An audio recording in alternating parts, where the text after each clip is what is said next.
नमस्कार फ्रम्पिज़ाटोडालचावल को आपको स्वागत। आज मैं आपन सहित शेयर करने को जाऊँगी ये भोजी स्टाइल खीरीर रेसिपी। या को आपन को भी पर्वपर्वाणी रे बने कि खाई परिबे। एटा बहुत ही टेस्टी और क्रीमी होता है और एटा भोजी परि सुंदर भी मध्य देखा जाय थाए। तो निहाती ये रेसिपी को ट्राई करंतु। If you want to see this recipe in English, then check out the I button on the top right corner. चलंतु रेसिपी स्टार्ट करिबा।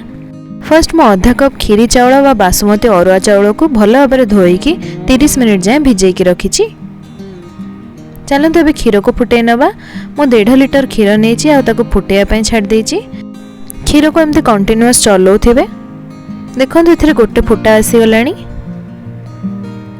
एबे मु आको आ गोटे स्टोव को काढी दोछि आ एको लो मीडियम हीट रे गरम करूछि।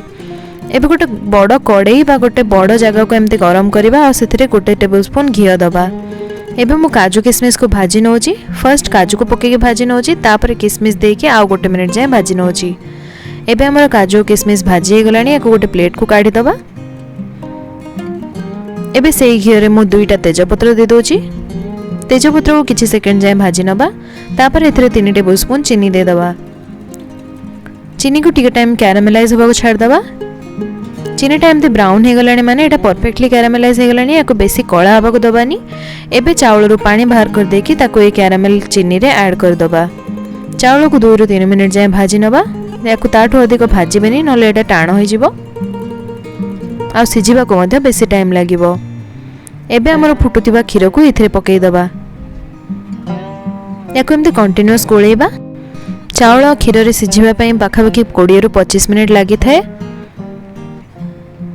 एठी देखंतु एका संगे चावल सिझुची आ खीर मध्ये मरुची, तो यार टेस्ट बहुत ही अलग आसीबो।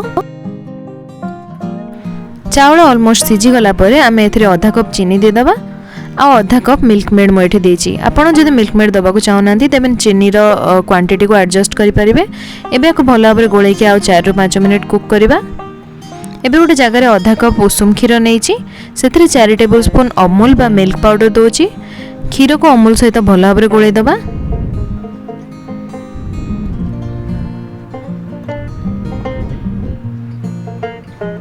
एबे हम खीर रे से खीर और अमूल रो मिक्सचर को दे दबा। याको मध्ये भलो भाबरे मिक्स करके 2 मिनिट जाए कुक करिबा। एबे आतरे 2 चिमटा लूण देके याको भलो भाबरे गोळै दबा। एबे एथरे 5टा छेचिथिबा गुजराती दे दोची आ हमें जो ड्राई फ्रूट को भाजी के रखिथिले सेटा मध्ये दे दोची। एबे याको भलो भाबरे गोळै दबा। खीरी जितेबाला एमती स्पैटुला रे लागिबा स्टार्ट हबो ता माने खीरी भलो भाबरे रेडी हे गलानी। एबे गैस बंद करिके खीरी को सर्व करे दबा। आपण चाहिले को ठंडा करिके मते सर्व करि परिबे। एबे मो ऊपर किछि आलमंड और पिस्ता को दे दोची। एबे हमर टेस्टी और क्रीमी भोजी स्टाइल खीरी रेडी हे गला।